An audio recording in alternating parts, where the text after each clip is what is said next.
comme s'il n'y avait pas de balle de golf dans ce pot de mayonnaise. Okay, ben là, j'ai mis des balles de golf à l'intérieur. Okay? Ah, j'ai oublié mon mal à j'ai oublié mon introduction. Bref, si jamais vous trouvez qu'il n'y a pas assez de 24 heures une journée, que vous savez plus mettre la tête, que bref, vous n'avez pas assez de temps, ben pensez à ma petite histoire. Moi qui l'ai inventée, mais pensez à cette histoire-là, de toute façon. Okay? Donc là, trouvez-vous que le pot il est l'air plein? Ouais, ben il n'est pas plein. Donc, bon, ça se peut que ça ne marche pas, j'ai jamais fait en vrai. Ça marche des dés. Là, on va voir, je vais mettre les dés là-dedans. On va essayer. Ça marche pas. Le principe, c'est que les dés, ils remplissent les trous qu'il y a entre les balles de golf puis le pot malin. OK? On va dire que ça remplit quasiment tous les trous, mais que c'est ça. Là, tu vois que le pot il est plein. Mettons qu'il y a des billes. Ouais.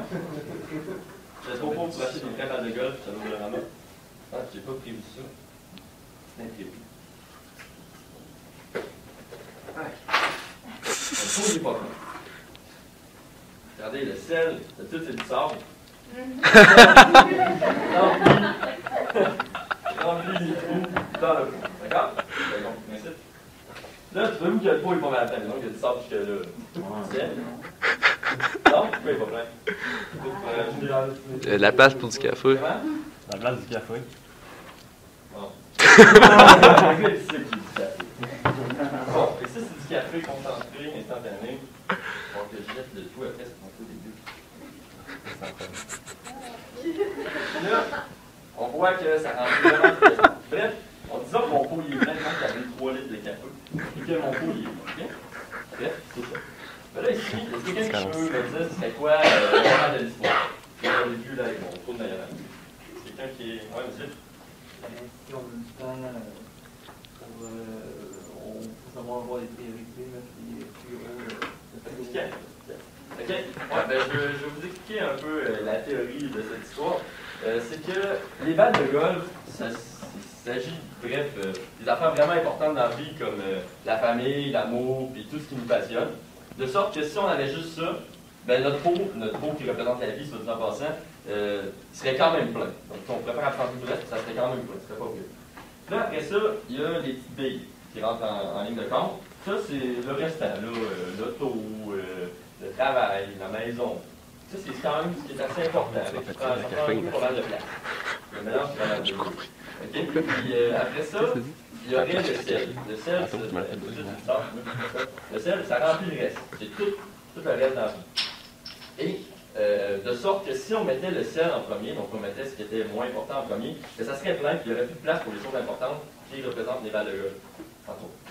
Et la tasse de café, c'était seulement parce qu'on a toujours le temps de prendre un café avec un bon ami. Et voilà.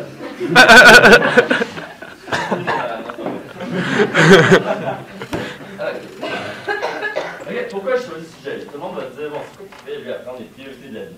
Ben, premièrement, j'ai pas comme le cirque. Comme le cirque, j'ai pas vraiment de passion que je fais 24h/24. Je fais pas 24h/24, mais bref, tu comprends le principe. Puis, je trouve que c'est quand même quelque chose d'important, ça concerne tout le monde, les priorités de la vie. Tout le monde a des priorités. Puis, je trouvais, en même temps, en faisant ce travail-là, que je me suis dit, moi, mes priorités, c'est quoi? Je me suis jamais arrêté pour prendre conscience de ça. Puis, le travail, je dirais qu'il ne m'a pas aidé, parce que j'étais trop concentré à faire de quoi de bon. Parce que j'essayais. Fait que ça ne m'a pas aidé. Il va falloir que je le pense. Puis, c'est un sujet philosophique, je vois ça rare, j'essayais de faire de quoi de bon, d'original, de différent des autres. C'est pour ça que j'ai pris ce sujet-là. Maintenant, est-ce que je peux avoir le temps? Ça fait 4 minutes? Ok, c'est bon, pas pire. Définition de priorité. Je suis allé sur Internet, cherchant Google, le petit Larousse, priorité. Ce que ça dit, c'est le fait pour quelque chose d'être considéré comme plus important que quelque chose d'autre. De passer avant toute autre chose. Ben, ça dit pas mal. Ça représente vraiment ce que je pense. Sauf que, selon cette définition-là, il faudrait prioriser une seule chose. C'est un peu bizarre. Je ne me vois pas 24h/24, ma priorité c'est l'amour être tout le temps avec ma blonde, ou ma priorité c'est les amis, 24h/24 mes amis. Fait c'est important de prioriser nos priorités. Les mettre sur une échelle de priorité, en avoir plus qu'une. Les répartir en pourcentage. Et ouais, c'est ça que je voulais dire. Pourquoi définir nos priorités? Attendez-vous pas aux images, je voulais qu'elles apparaissent après, mais PowerPoint, c'est trop compliqué, je sais vraiment sophistiqué. Pourquoi on définit nos priorités? Premièrement, influe sur notre quotidien. Les priorités, ça va changer ce qu'on fait. Si moi, l'école, c'était pas important, ben, je serais pas là aujourd'hui. C'est une de mes priorités, pour ça que je suis là. Ça influe sur mon quotidien, je fais autre chose, je vendrais, je sais pas, des souliers chez Yellow à temps. Juste à temps partiel.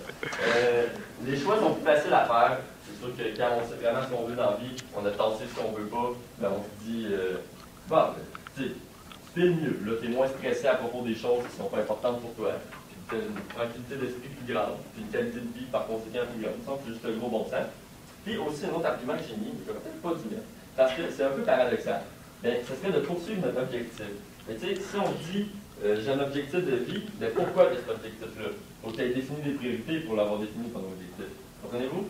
C'est paradoxal. Les deux vont ensemble, bref, pour agencer les deux, ça dépend de l'autre. Quand même. Et ensuite, éviter de perdre. Il manque un petit mot en arrière de la fille sur son balai. Éviter de perdre. Je m'explique. C'est quelque chose. L'exemple du bros before all. Là, j'utilise un anglicisme. Sûrement les gars qui savent c'est quoi, peut-être des filles. Ça vient du bro code, qui est peut-être de livre un peu de l'eau, là. Je ne conseille pas de dire ça, madame la montagne. Mais bref, c'est le problème. J'utilise la libido avant les relations amoureuses. Ça fait valeur pour les filles, on va le voir tantôt. Et pourquoi je dis ça? Parce que vous avez sûrement déjà eu un ami, tu sais, que vous le voyez, là, il était bien cool, le gars, mais là, vous le voyez plus. Vous savez plus c'est qui. Ça fait 3 mois que vous ne l'avez pas vu, vous savez qu'il y a une nouvelle blonde, alors. Là, vous le voyez plus partout. Là, 3 mois plus tard, vous le voyez arriver, hop, il y a c'est qui se passe, c'est quoi, c'est qui? Ah oui, c'est le gars. Mais là, sa blonde est sacrée là. Bref, cette personne-là, qu'est-ce qu'il a fait? C'est qu'il a pris sa priorité amour qu'il n'avait pas avant, donc une nouvelle priorité dans sa vie. Il s'est dit, bon, ok, je contacte quasiment 100% de mon temps. Mes amis, ils prendront mon bord pour moi. Ok, j'ai rien contre. Je suis un peu de même aussi, peut-être pas autant que ça, là, mais entre vous et moi, à 18 ans, je pense que l'amour, ça devrait avoir un pourcentage quand même assez balancé. Parce que, tu sais, on s'entend, de vos amis à 35 ans, 40 ans, il y a plus de chances que vous les ayez encore que votre blonde du cégep. Que vous avez connu au Dagobert, c'est une piste de danse. C'est pour ça que j'explique. C'est ça. Si on consacre trop de temps à notre amour, ben, on va perdre des amis. Même chose, si on consacre trop de temps à nos amis, on est toujours en train de boire de la bière au bar avec les autres, mais la blonde, elle va prendre le bord. Puis ça, on le perd les deux. Fait il suffit de balancer. Mais qu'est-ce qu'il faut expliquer aussi à nos amis qui sont là, t'es toujours avec ta blonde, toujours avec ta blonde. Ben, ça, c'est courage chez les gars, toujours avec ta blonde, ouais, ok. Toi, t'en as pas de blonde. Ça, c'était pas prévu, déjà que t'as pris. Ça fait tout la vie. Si, admettons, t'avais 3 soirs de livre avant, pour tes amis, ben maintenant, il faut peut-être que tu consacres un soir ou 2 à ta blonde. Fait que s'ils ne comprennent pas ça, ben, c'est des pancas. Bref, la petite image, j'avais chanté pour Roméo et Juliette. Je pense que j'ai oublié de regarder sur ma clé USB. Roméo et Juliette qui s'aiment, mais là, c'est genre un gars qui court après une sorcière. Je sais pas trop comment c'est. Je trouvais ça sur Google. Mais les gars, n'oubliez jamais que ça vous prend du temps pour vos soirées de cas en jeux vidéo. Regardez comment ils sont bien contents. Mais ça vaut aussi pour vous, les filles. Vos soirées pyjama en appelant les esprits. Faut pas les oublier. Il n'y a pas de bonne ou de mauvaise priorité. En majeure partie, c'est nous autres qui décident de nos priorités. On est l'unique maître. Pourquoi je dis en majeure partie? On va voir tantôt, là, j'ai comme d'autres arguments. Bref, pourquoi je dis qu'il n'y a pas de bonne ou mauvaise priorité? Je vais vous donner un exemple. Parce que les priorités, ça dépend de nos valeurs. Je vais vous donner un exemple. L'homme d'affaires qui consacre 35% de son temps à sa compagnie, qui est toujours au travail, versus le père de famille qui consacre 65% de son temps à ses enfants. Il arrive le soir, maintenant que tu travailles 3 jours sur 5. Je ne sais pas comment il fait, il a une bien bonne job, il arrive dans ses mois. 3 jours sur 5 qu'il travaille, le reste du temps il est avec ses enfants. Le soir, il joue avec ses enfants, puis avec ses enfants, il va les porter au hockey, tout le bref, il est toujours avec. Ben, ces deux personnes-là, on pourrait voir que. On pourrait être porté à dire que le père de famille a des meilleures priorités que ses enfants, genre, c'est vraiment, vraiment important pour lui. Mais l'homme d'affaires, il n'a pas une mauvaise priorité non plus. Tu sais, je veux pas, il va travailler, cet argent-là, il investit dans des placements pour l'université de ses enfants, il investit pour nourrir ses enfants, pour les vêtir, etc. Donc, c'est vraiment, il n'y a pas de bonne ou mauvaise priorité dans ce sens-là, parce que les deux, ils en font un usage différent, si on veut. C'est sûr que je dis qu'il n'y a pas de bonne ou de mauvaise. C'est sûr que là, j'exclus, en tout cas, c'est personnel, là, mais toxicomanie, alcoolisme et tout, là, je pense que c'est pas une bonne priorité. Là, on entre peut-être dans la psychologie, je suis pas psychologue, je le sais pas, c'est ça. OK, la façon de les choisir. Là, j'ai fait un beau montage sur Paint, regardez comment c'est beau. Il n'y a pas de guide de priorité là, absolu. Il n'y a personne qui a écrit un livre qui se dit, moi, je suis hâte, je vais écrire un guide de priorité, ceux qui ne le respectent pas, mais leurs priorités vont être poches. Non, non. C'est vraiment, ça passe dans la tête. Mais je peux quand même peut-être vous donner un petit, mon exemple, est peut-être pas très bon, mais bref, je vais peut-être quand même vous donner une petite façon de définir nos priorités. Ben, tu sais, il faut s'arrêter pendant peut-être une heure et se dire, bon, c'est quoi mes priorités? De faire de notre première priorité le choix de nos priorités. C'est une priorité. Bref, c'est ça. Fait que là, on se dit, on peut regarder, on se dit, bon, dans les 3 derniers mois, j'ai fait quoi?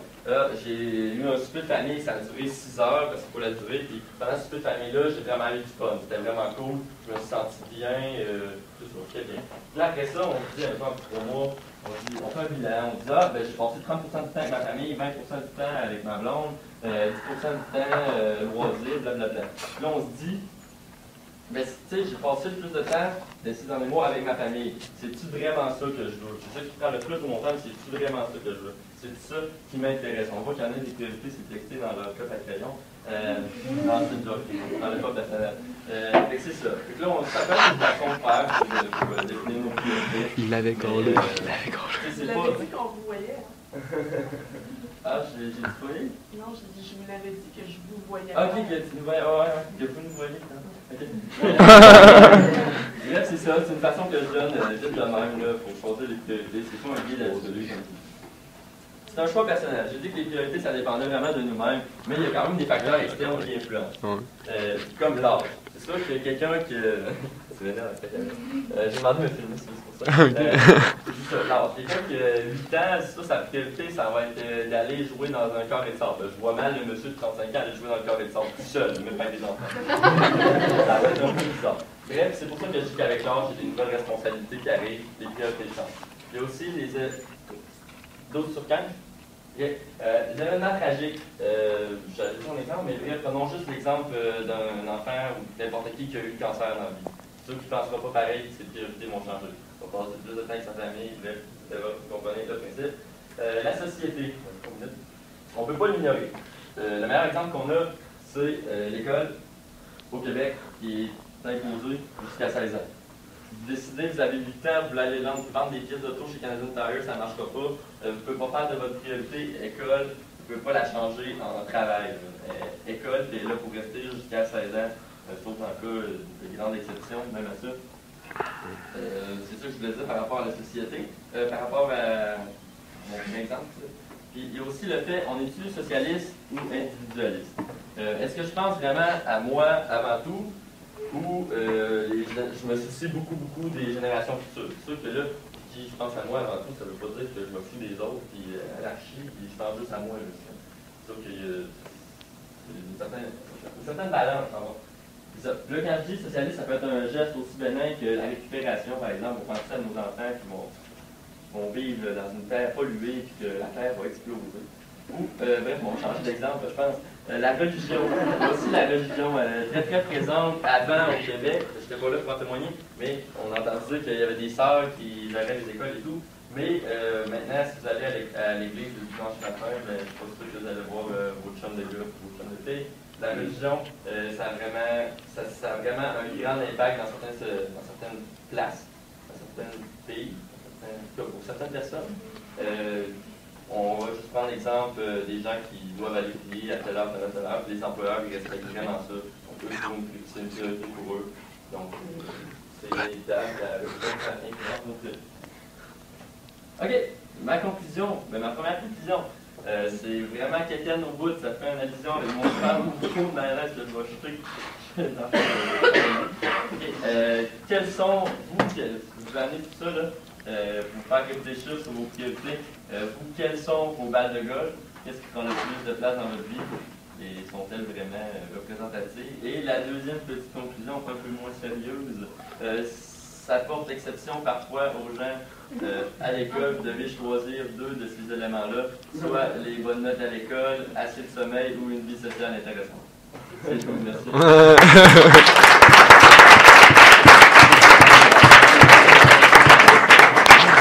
C'était bon. Puis c'est... C'est bon, oui.